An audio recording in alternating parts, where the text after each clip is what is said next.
अच्छा बेटा, तो इसके अंदर हम ओम्स लॉ की ये एग्जाम्पल देख रहे हैं। इस एग्जाम्पल से आपको समझ में आ जाएगा कि आपके पास फॉर्मूला क्या होता है ओम्स लॉ के लिए। V is to I are.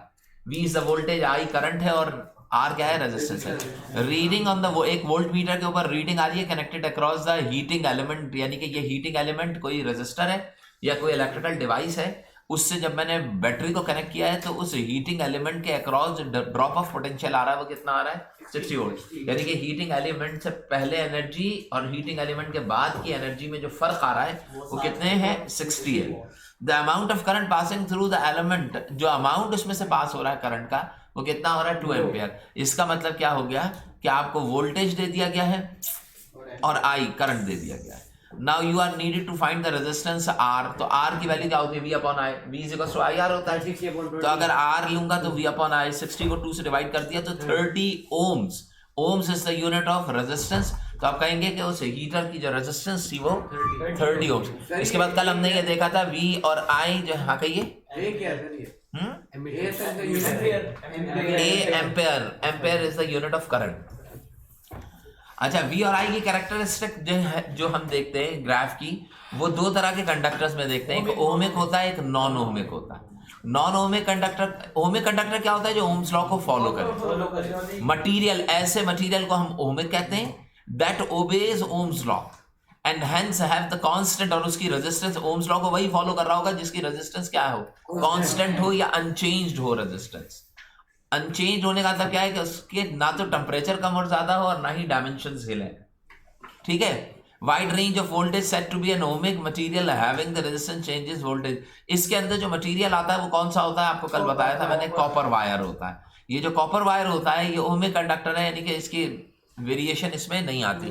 अगर मैं इस रेजिस्टेंस को देखना चाहूं ओमिक, तो आप जानते हैं कि if voltage and current both varies directly with each other and resistance remains the same, तो we will get a straight line. तो ये जो लाइन आ रही है आपके पास, ये क्या है, स्ट्रेट है।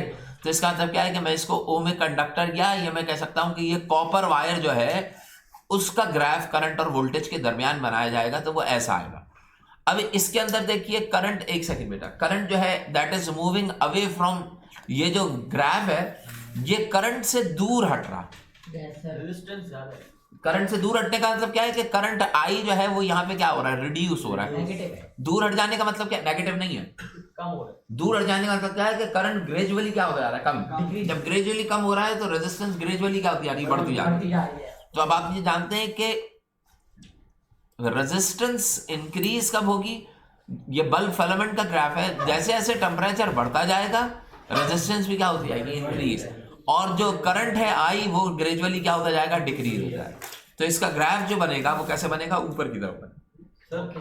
दूसरे वाले, अच्छा ये नॉन ओहमिक कंडक्टर है। रीजन क्या है, क्योंकि मेरे पास स्ट्रेट लाइन नहीं है। इस ग्राफ की रेजिस्टेंस जो होगी वो भी क्या होगी, यानी कि अनचेंज होगी, कांस्टेंट नहीं होगी। तो मैं कैसे पता लगता है कांस्टेंट नहीं, क्योंकि स्ट्रेट लाइन नहीं है। अब स्ट्रेट लाइन अगर ऊपर की तरफ उठ रही है तो तुमने देख लिया कि ये रेजिस्टेंस जो है वो ग्रेजुअली क्या हो रही है, इंक्रीज कर रही है। जबकि दूसरे वाले केस में यहां पे आप देखिए, तो अगर करंट को देखा जाए I, तो करंट ये है करंट, यहां पे देखिए line is moving towards current, तो I की वैल्यू क्या हो रही है, बढ़ रही है। बताइए ये करंट और रेजिस्टेंस एक दूसरे से उल्टे होते हैं, इनवर्सली प्रोपोर्शनल। क्या क्या, रेजिस्टेंस एंड करंट। तो बताइए अगर करंट बढ़ रहा है तो रेजिस्टेंस क्या हो रही होगी, कम हो रही होगी। हाँ कहिए बेटे। सर ये जो ग्लोइंग मतलब जितनी भी लाइट्स वगैरह इनमें रेजिस्टेंस की हाई यूज होगी ना, क्योंकि अगर इनको ग्लो करना है तो बिल्कुल। तो अगर कोई ऐसा रजिस्टर आप यूज कर रहे हैं, मसलन अमूमन ये वाली बात जो है ये करी जाती है कि किसी इक्विपमेंट के अंदर अगर रेजिस्टेंस आपके पास हाई है तो इसका मतलब क्या है, वो चीज, अब रेजिस्टेंस हाई होगी तो इसका मतलब क्या है, करंट को ज्यादा ड्रॉ करा पाएंगे या कम, कम। तो इसका मतलब क्या है कि हर चीज जो जलने वाली होगी उसके अंदर रेजिस्टेंस ज्यादा होने की वजह से करंट क्या ड्रॉ हो रहा होगा, कम से कम। समझ रहे हैं सर? वो पहले वाला दोबारा बता दें। पहले वाले के अंदर वोल्टेज और current both varies directly with each other. अगर दोनों डायरेक्टली प्रोपोर्शनल होंगे तो इसका, हाँ, यानी कि ये जो बनाया गया है ये किसी कॉपर, मैंने आपको बताया कि ये किसके ऊपर बनाया गया है, एक कॉपर वायर।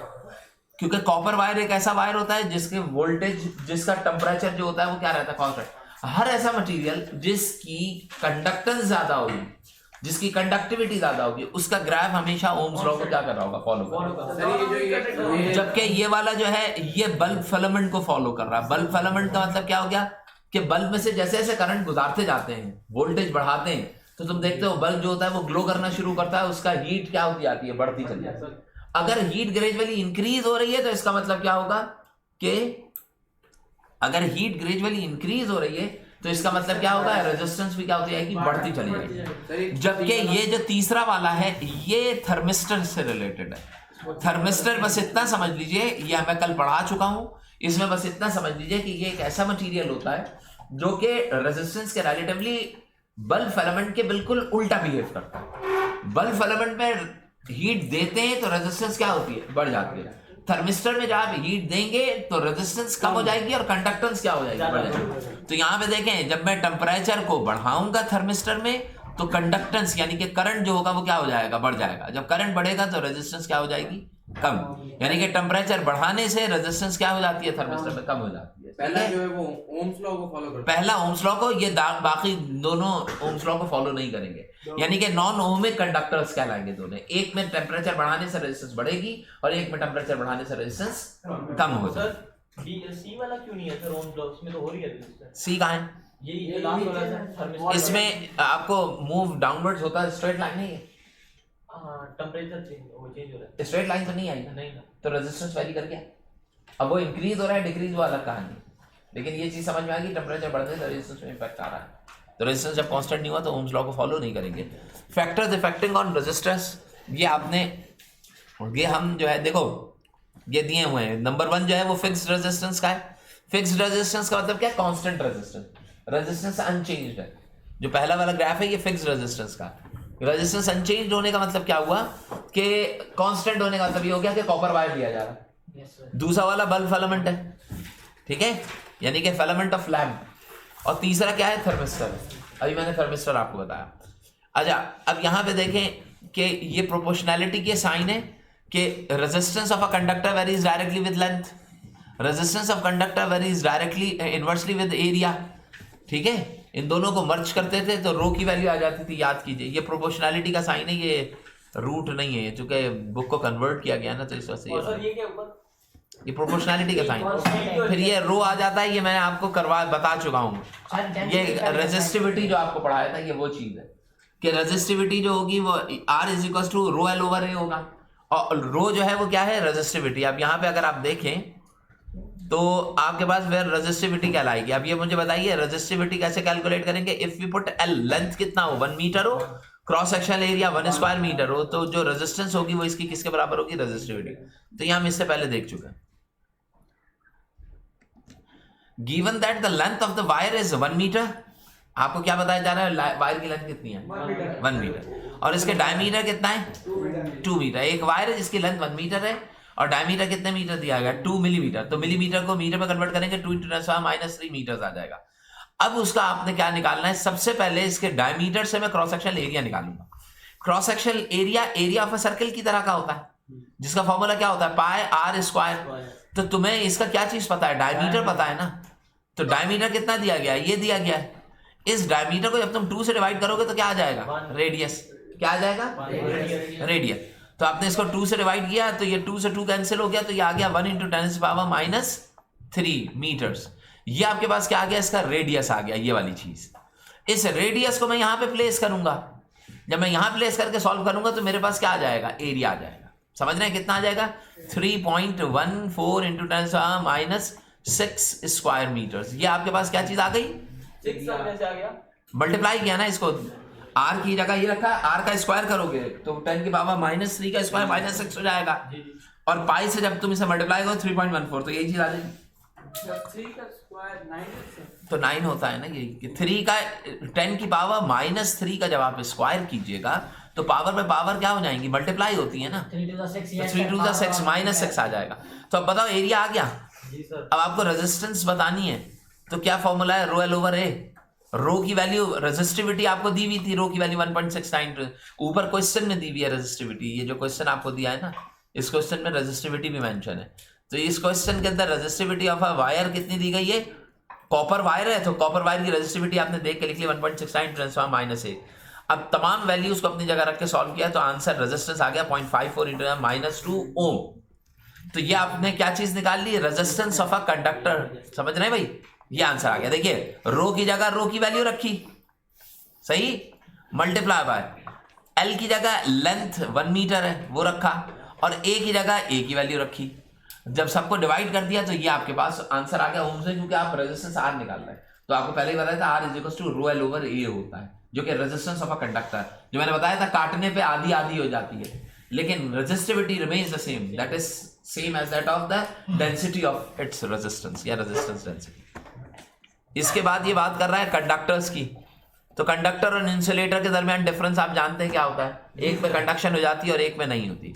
इसके बाद कॉम्बिनेशन ऑफ रेजिस्टर्स आ रहा है। ये जो टॉपिक है इसको जरा देखिएगा। ये आपने पढ़ाया था सर? नहीं, ये मैंने सीरीज एंड पैरेलल के अंदर कैपेसिटर में पढ़ाया था, और कैपेसिटर में हो सकता है आप लोगों को सही समझ में ना आया हो, लेकिन यहां पर ना जो कैपेसिटर में हमने किया था उसके अंदर हमारे पास इतने कॉन्सेप्ट्स बिल्डअप नहीं थे, लेकिन यहां पे आप उससे बेहतर तरीके से समझ सकेंगे कि if there is a circuitry, if one resistor is there then ohms law will use for that, ठीक है ना।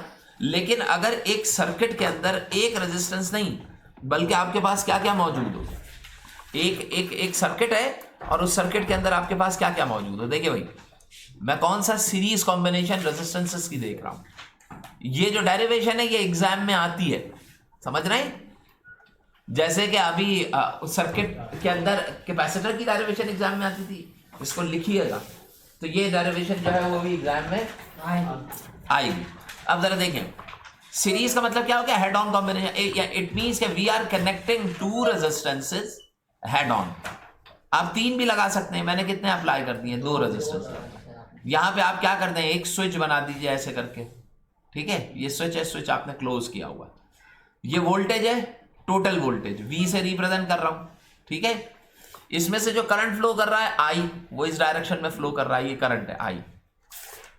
ये रेजिस्टेंस R1 है और ये रेजिस्टेंस R2 है। इसमें जो पोटेंशियल बिल्डअप हो रहा है ये पॉजिटिव टर्मिनल है या नेगेटिव है, ठीक है।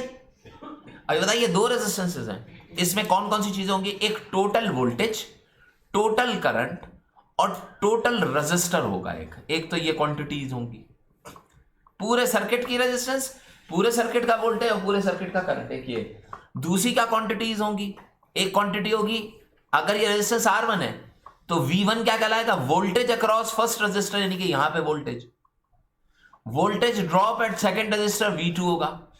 इसी तरीके से current passing through first resistor और current passing through second resistor. इसी तरीके से रेजिस्टेंस 1 होगी और रेजिस्टेंस 2 होगी, रेजिस्टेंस 1 होगी और रेजिस्टेंस 2। समझ गए। अब सीरीज यानी कि कुल टोटल 2 हैं, तीसरा ये खुद है, तो टोटल 6 चीजें हो गई यहाँ पर। 2 2 4 सॉरी 3 3 6 3 9 चीजें हो गई। जाते रहे। हाँ, I1 I2 आपको ये चीज बताई थी, यहां से करंट आई गया, जो रेजिस्टेंस R1 में से करंट गुजर रहा है उसको मैंने क्या कहा, I1। जो R2 में से गुजर रहा है उसको मैंने क्या कहा, I2। जो ड्रॉप ऑफ पोटेंशियल R1 के अक्रॉस हुआ है उसको मैंने क्या कहा, V1। जो R2 के अक्रॉस इस पॉइंट के ऊपर जो ड्रॉप ऑफ पोटेंशियल हुआ है उसको मैंने क्या कहा, V2। जो टोटल पोटेंशियल प्रोवाइडेड क्या है उसको मैंने V कह दिया और टोटल करंट I कह दिया। अभी समझ में आई। और total resistance of the circuit क्या कहला रही है आपके पास, R। टोटल रेजिस्टेंस दोनों की मिला के कितनी हो गई, R। अब ये याद कीजिए कि इसको हम स्टार्ट कैसे करते थे। हम सबसे पहले ये कहते थे कि इस सर्किट R1 और R2 में single path available, single path for current flow. जो करंट का फ्लो हो रहा है उसके लिए पाथ क्या है, सिंगल। इसका मतलब क्या है कि अगर मैं यहां पे एक एमीटर लगाता हूं तो बताइए इस एमीटर में से जितना करंट गुजर के जा रहा होगा उतना ही करंट रेजिस्टेंस 1 से भी गुजरेगा, उतना ही 2 से भी गुजरेगा। इसका मतलब क्या है कि इसके करंट जो होंगे वो क्या रहेंगे, समझ रहे हैं। यानी कि इसके लिए मैं इक्वेशन क्या लिख लूंगा, जो मैंने अभी लिखा है, I1 is equal to I2 और इज इक्वल टू किसके बराबर होगा, I टोटल करंट। ये सारे करंट्स आपस में क्या होंगे, इक्वल होंगे। तो ये तो एक इंफॉर्मेशन मेरे पास आ गई करंट के रिलेटिव। अब वोल्टेज को देखो फॉर सीरीज में, तो आपको याद है सीरीज में मैंने ट्रेन की एग्जांपल दी थी और हाँ, तो वोल्टेजेस क्या होते थे, ड्रॉप हो जाते थे, डिस्ट्रीब्यूट हो जाते थे। तो इसका मतलब क्या है कि यहां पे जो टोटल वोल्टेज होगा V, वो V1 प्लस V2 के बराबर। यानी कि अगर यहाँ पे वोल्टेज आ रहा है 7 वोल्ट, तो अगर यहाँ पे वोल्टेज ड्रॉप हो रहा है 3 वोल्ट, तो यहाँ पे कितना हो रहा होगा 4। ठीक है, तो यानी कि जो भी टोटल वोल्टेज होगा वो दोनों रेजिस्टेंसेस के ऊपर अकॉर्डिंग टू देयर रेजिस्टेंसेस क्या हो जाएगा, ड्रॉप हो जाएगा। ठीक है भाई, यहां तक बात समझ में आई? दोनों रेजिस्टेंसेस पे क्या हो जाएगा, ड्रॉप।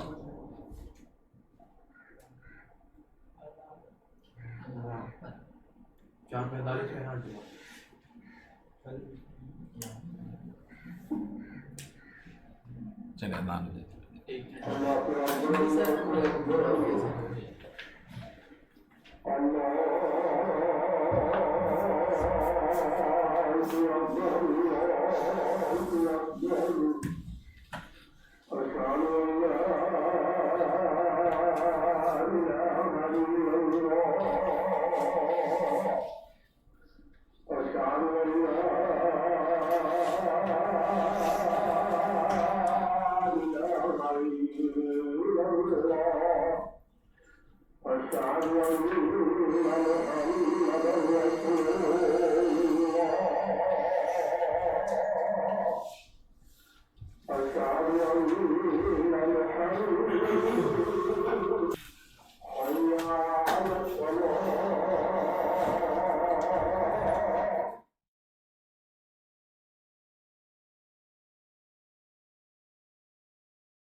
अच्छा बेटा, ये बस ये एंड के ऊपर है, ये थोड़ा सा देख लीजिए ताकि ये दरमियान में से ख़त्म ना हो जाए। मुझे सिर्फ मुश्किल से 5 मिनट भी नहीं लगेंगे।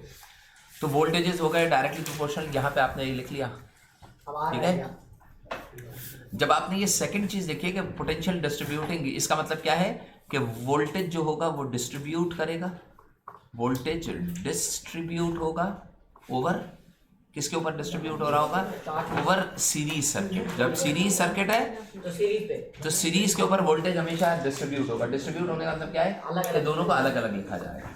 सही। अब आप ये बात जानते हैं कि वोल्टेज जो होता है V ओम्स लॉ के थ्रू, वो किसके बराबर होता है, IR के बराबर। किसके बराबर होता है, V IR। अब आप ये बताइए कि इन वोल्टेजेस की जगह वोल्टेजेस की वैल्यू डाली जा सकती है। मसलन V की जगह मैं क्या लिख सकता हूँ, करंट और रेजिस्टेंस का प्रोडक्ट। तो बताइए इस V की जगह मैं क्या लिख सकता हूं, I multiply by R। Voltage 1 का मतलब क्या हो गया, पोटेंशियल अक्रॉस रेजिस्टर 1। तो इसके ऊपर वोल्टेज क्या है, V1, और करंट कितना है, सॉरी I1 R1। एक मिनट ये मैं गलत लिख गया। इसके ऊपर मैं क्या लिखूंगा जरा देखिए, इसके ऊपर हम किस तरीके से लिखेंगे, I1 is equals to V1 is equals to I1 और R1, और V2 की जगह क्या लिखूंगा, I2 और R2। V is equal to IR होता है ना, तो IR के रिलेटिवली I1 R1 और I2 R2 लिख लेंगे। सही। अब अगला स्टेप क्या होगा कि आप जानते हैं कि ये करंट्स आपस में क्या हैं, इक्वल हैं। तो I1 और I2 की जगह दोनों चूंकि same amount of current flow कर रहा होगा, तो मैं क्या लिखूंगा, I। तो इन दोनों की जगह मैं क्या लिख लेता हूं, I, यानी कि ये लिख लिया जाएगा IR1 प्लस IR2। ठीक है, इज इक्वल टू IR। अब यहां पर ये जो करंट मैं यहां से कॉमन लूंगा, I दोनों तरफ सेम है ना, यहां से कॉमन ले लूं तो ये बचेगा R1 प्लस R2, और ये क्या है, IR। अब ये वाला जो I है ये कैंसिल आउट हो जाएगा इस वाले I से, डिवाइड होके कैंसिल आउट हो जाएगा। तो आपके पास रिजल्ट क्या आ जाएगा, resistance R is equals to R1 plus R2। अब ये लास्ट सेंटेंस जो हम यहाँ पे लिखेंगे वो ये लिखेंगे कि यहाँ पे रेजिस्टेंस क्या हो रही है। पहला पॉइंट जिससे कंक्लूजन क्या आया कि we are adding both the resistor then the equivalent resistance comes out. Yes sir. तो इसका मतलब क्या हो गया कि रेजिस्टेंस क्या हो जाएगी सर्किट की, इंक्रीज होगी डिक्रीज, ऐड हो रहा है ना। Yes sir. तो रेजिस्टेंस इंक्रीजेस इंक्रीजेस सर्किट की। If we are connecting resistances in series तो रेजिस्टेंस क्या हो जाएगी, इंक्रीज बढ़ जाएगी, रेजिस्टेंस क्या हो जाएगी, सर्किट की बढ़ जाएगी। ठीक है ना। ये जो फॉर्मूला है, ये जो रिलेशन है, ये इसको मैं क्या कहूंगा कि जो मैंने सॉल्यूशन किया है, ये मेरे पास क्या कौन सा सॉल्यूशन आया है कि we are finding the equivalent resistance, equivalent resistance connected in ये सर अगला पॉइंट है। नहीं, ये असल में वो हेडिंग थी जो हमने सॉल्व किया। ये क्या चीज आई है, इक्विवेलेंट रेजिस्टेंस आ गई किस चीज की, उन रेजिस्टेंसेस की जो रेजिस्टेंसेस कैसे कनेक्ट की गई थी, सीरीज में। तो इसका मतलब क्या है कि ये जो टॉपिक है, इस जो हमने टॉपिक किया है, इसकी जो हेडिंग होगी, इसका यूनिट जो होगा, उसका उसमें क्या लिखा होना चाहिए कि we are finding equivalent resistance which are connected in series. तो इसको यहीं तक रखते हैं, नेक्स्ट टाइम फिर इंशाल्लाह।